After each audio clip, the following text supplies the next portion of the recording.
The last thing you expect to hear at your boyfriend's sister's wedding reception is his own mother, sobbing, telling you to run and never look back. But that's exactly what happened. Right after I almost died eating a piece of wedding cake my boyfriend swore was safe. And the absolute worst part? The most twisted, messed up detail of it all? I think he did it on purpose. Let me take you back to the beginning, because you are not going to believe this. My now ex-boyfriend, let's call him Kevin, and I had been together for 2 years. And for most of those 2 years, things were genuinely good. He was charming, funny, ambitious, all the things you put on the checklist, you know? But the most important thing for me, the one non-negotiable, life or death thing, is that I have a severe, capital S severe, nut allergy. We're talking full-blown anaphylaxis, hospital visit, might stop breathing kind of severe. It's not a cute dietary preference, it's a medical reality that I've managed my entire life. From day one, I was crystal clear about this. On our first date, when he suggested a Thai restaurant, I politely explained that the risk of cross-contamination was too high and told him why. He was super understanding about it. "Oh my God, of course," he'd said. "We'll go wherever you feel safe." And in the beginning, he was great. He learned to read labels, he'd ask restaurants about their fryer oil, he seemed to get it. His family was even better. Seriously, they were the best. His mom, Linda, his dad, Tom, and his sister, Sarah, the bride in this story, were incredible. The first time I had dinner at their house, Linda had called me 3 days in advance to go over her entire menu. She sent me pictures of ingredient lists. She bought a whole new set of cutting boards just to be safe. They made me feel so incredibly welcome and, more importantly, so safe. I loved them and I honestly thought I was going to be a part of their family forever. But over time, little things with Kevin started to pop up. Tiny little red flags that were easy to dismiss on their own. Like, we'd be at a friend's party and he'd grab a handful of mixed nuts from a bowl and then try to touch my arm. I'd flinch back and say, "Kevin, you can't do that," and he'd roll his eyes. "Babe, it's just on my fingers, it's not like I'm force-feeding you." He'd wash his hands, but he'd do it with this theatrical sigh, like I was being a huge drama queen. Then there was the time, about 3 months before the wedding, that really should have been the final straw. We were at an Italian place, one of our regular safe spots. He decided to order for both of us, wanting to be romantic, I guess. He ordered a pesto chicken pasta to share. Pesto, traditionally made with pine nuts. I saw the waiter walking towards our table and I just knew. The dish had that specific green color. I stopped the waiter before he could even put it down. "Excuse me," I said, my heart starting to pound. "Does the pesto in this have nuts?" He looked confused and said, "Yes, of course, our pesto is made with pine nuts and cashews." I looked at Kevin and his face was just blank. "Oh," he said.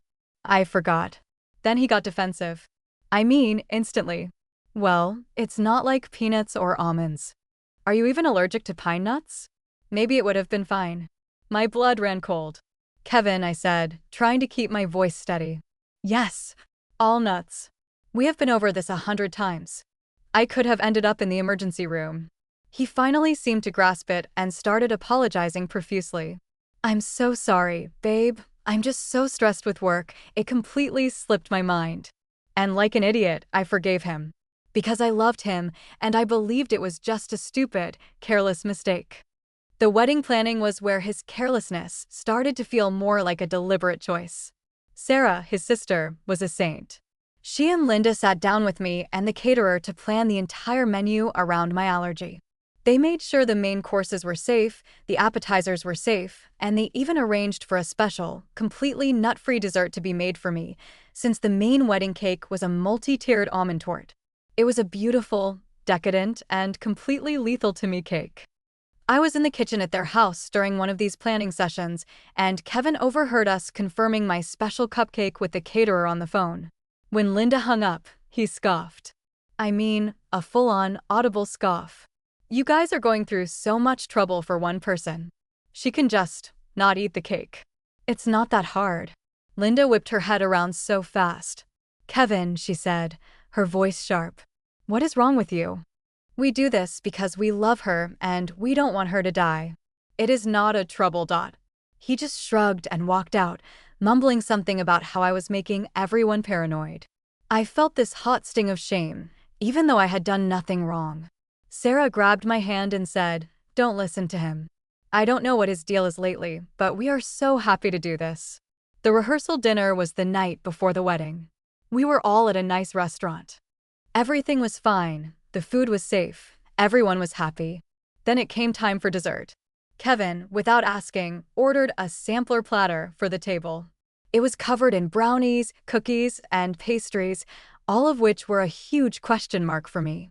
When it arrived, he picked up a brownie with a big piece of walnut on top, looked right at me, and said, "Come on, live a little. One bite won't kill you." The entire table went silent. His dad, Tom, just stared at him. "That's not funny, Kevin." Not even a little bit. Kevin just laughed it off. "What?" It was a joke. God, everyone is so sensitive. But he looked angry. He looked genuinely pissed off that he'd been called out. I didn't eat any dessert that night. I just felt this pit in my stomach. It wasn't a mistake anymore. This was a pattern. He was treating my allergy like a joke, like an inconvenience he was tired of dealing with. But the wedding was the next day. I told myself to just get through it. Just smile, support Sarah, and deal with Kevin later. The wedding day was beautiful. The ceremony was perfect. Sarah looked like an angel, and I was so happy for her. The reception started, and everything was going smoothly. The caterer brought out my special nut-free meal personally. It was delicious. I was dancing with Sarah, laughing with Linda, and for a few hours, I managed to forget the growing dread in my heart about my own relationship. Then it was time for the cake. The magnificent, 5-tiered almond torte was rolled out. Sarah and her new husband did the whole cake-cutting thing, and it was adorable. The catering staff began to serve the guests. One of the waiters brought my special, safe, chocolate cupcake to my seat. It looked perfect. I was happy. I felt included. A few minutes later, Kevin came back to the table from the bar. He had our drinks, and he was also carrying a plate with a huge slice of the wedding cake. He set it down in front of me with a proud smile. "Here you go," he said, beaming. I was confused. "Honey, what's this?" "I have my cupcake, remember? I can't eat the wedding cake. It's almond." He waved his hand dismissively. No, I took care of it. I went to the head caterer myself, and I told them to cut you a nut-free slice from the main cake. They have a special section on the bottom tier that they made without almond flour, just for you.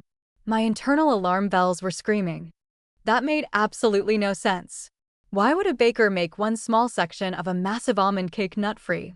The risk of contamination would be insane. "Kevin," I said, trying to keep my voice light. "Are you sure?" "That seems unlikely." His face fell. The smile vanished, replaced by that familiar look of irritation. "Oh my God. Seriously? I do something nice for you. I go out of my way to make sure you're not left out with your sad little cupcake, and you can't even trust me?" His voice was getting louder. A few people at our table were starting to look over. "It's not about trust, Kevin. It's about my safety." "It's always about your safety," he snapped. "It's always about your allergy. For once, can you just accept that I did something for you?" I talked to the man in charge. He told me this piece was fine. "Now eat it, or you'll make Sarah feel bad." He weaponized his own sister's feelings against me. And in that moment, under the pressure of everyone watching, feeling embarrassed and just wanting the confrontation to end, I gave in. My own exhaustion and his relentless pressure broke me. I thought, maybe he's telling the truth. Maybe they really did this elaborate, crazy thing. Maybe I'm the one who's being paranoid. So I took the fork. And I took a bite. It was delicious. It was the most incredible cake I'd ever tasted. Rich, sweet, with a complex flavor I couldn't quite place. For about 10 seconds, I was relieved. I thought, wow, he actually did it. And then it started. First, a tingle on my tongue. A metallic, fuzzy feeling. Then the itch began to crawl up the back of my throat. My airway, my precious, vital airway, started to feel tight. It was like a slow-motion car crash. My brain was screaming, "Get the EpiPen," but my body was frozen in disbelief. This couldn't be happening. He wouldn't. He couldn't. I fumbled for my clutch purse on the table, my fingers feeling clumsy and disconnected. Sarah, the bride, was walking by our table and saw the look on my face. Her smile faded. "What is it? Are you okay?" I couldn't speak. I just shook my head, my eyes wide with terror, and pointed at the cake and then my throat. And that's when her face went from concern to pure horror. She understood instantly. She screamed. She's having a reaction." The whole room seemed to stop. The music died down. I finally got my purse open, grabbed my EpiPen, and clumsily jammed it into my thigh through my dress, just like I'd practiced 1,000 times. The sudden jolt of adrenaline cleared my head for a second. Linda was suddenly there, her phone already to her ear, screaming our location to a 911 operator. Tom was kneeling in front of me, trying to keep me calm, telling me to breathe. And Kevin? Kevin was just standing there, with this stupid, baffled look on his face. "I don't get it," he said to no one in particular. I told them it had to be a nut-free piece. That's when the head caterer, a stern-looking man in a tuxedo, came rushing over, looking like he was about to have a heart attack himself. He took one look at me, the EpiPen on the floor, and then turned to Kevin. His voice was shaking with rage. "Sir," he said, pointing a finger at Kevin. I told you 5 separate times that the entire cake is made with almond flour. There is no nut-free section. That is not a thing. I pointed you to the tray of chocolate cupcakes that we made specifically for the guest with the allergy, and you looked me in the eye and you said, the caterer took a deep breath and, I quote, "She needs to stop being so dramatic and just try the real cake. A little bit won't kill her." Dead. Silence. You could have heard a pin drop on the thick carpet. Every single person in that room had heard him. I turned from the caterer to Kevin. His face, oh God, his face went from baffled to guilty to pale white in about 2 seconds. He opened his mouth, but nothing came out. He had lied. He had stood there, lied to my face, and bullied me into eating something he knew was dangerous. Whether he thought a little bit wouldn't kill me or whether he just didn't care, it didn't matter. The intent was there. He put his desire to not be inconvenienced by my allergy above my life. That's when Linda, his own mother, ended it all. She finished her call with 911, walked right past her son as if he were invisible, and knelt down in front of me. Her face was soaked with tears. She grabbed both of my hands and squeezed them. "Listen to me," she whispered, her voice cracking with sobs. "When you get out of that hospital, you run. You pack your bags, you run from my son, and you never, ever look back. Do you understand me? You deserve so much more than this." I was so stunned, I could only nod. Just then, Sarah, the beautiful bride in her white dress, marched up to her brother. She didn't say a word. She just pulled her arm back and slapped him across the face. The sound echoed through the silent ballroom. "You could have killed her," she hissed, her voice low and full of venom. "At my wedding. You selfish, narcissistic bastard. Get out. Get out of my wedding. Now." The paramedics arrived then. As they were loading me onto a stretcher, the last thing I saw was Tom, his face like a thundercloud, pointing a shaking finger towards the exit, ordering his own son out of the building. The rest of the family, aunts, uncles, cousins, were all surrounding me and the paramedics, completely and utterly ignoring the boy who had caused all of it. I spent the night in the hospital. My throat was sore, and I was exhausted, but I was alive. My phone was a constant buzz of notifications. Dozens of texts. From Sarah, apologizing that her wedding was the scene of my near-death experience. From Tom, telling me he was deeply ashamed of his son's actions.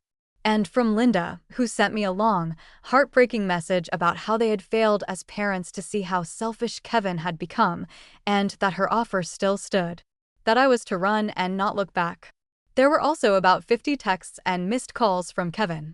They were a pathetic mix of excuses and pleas. "I'm so sorry, babe, it was a horrible mistake. The caterer misunderstood me, I swear. I just wanted you to feel included for once. Please don't do this, I love you." I didn't reply to a single one. The next day, Linda picked me up from the hospital.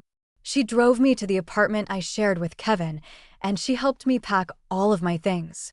We didn't talk much, but her presence was a quiet, solid comfort. When we were done, I left my key on the kitchen counter and walked out without a second glance. I sent Kevin one last text. "Your own mother told me to run. I'm taking her advice. We are done." In the weeks that followed, Kevin's family became my family. Sarah called me from her honeymoon. Linda and I have a standing coffee date every Tuesday. Tom helped me find a new apartment and even co-sign the lease because my credit wasn't great. They told me they'd completely cut Kevin off. They demanded he go to therapy to address what they called his deep-seated cruelty and pathological need for control. They told me over and over that what he did was not a mistake, it was an unforgivable act of malice. So yeah, that's the story of how an almond tort ended my 2-year relationship and got me adopted by my ex-boyfriend's entire family. It was the most terrifying and, weirdly, the most validating night of my life. It took almost dying for me to see that I was choosing someone who would never truly choose to keep me safe. And I learned that sometimes, the family you find is more loyal than the one you're born into. If you think that's wild, you should hear what happened when my own cousin tried to set me up on a blind date a month later. Make sure you hit that subscribe button, because you won't want to miss it.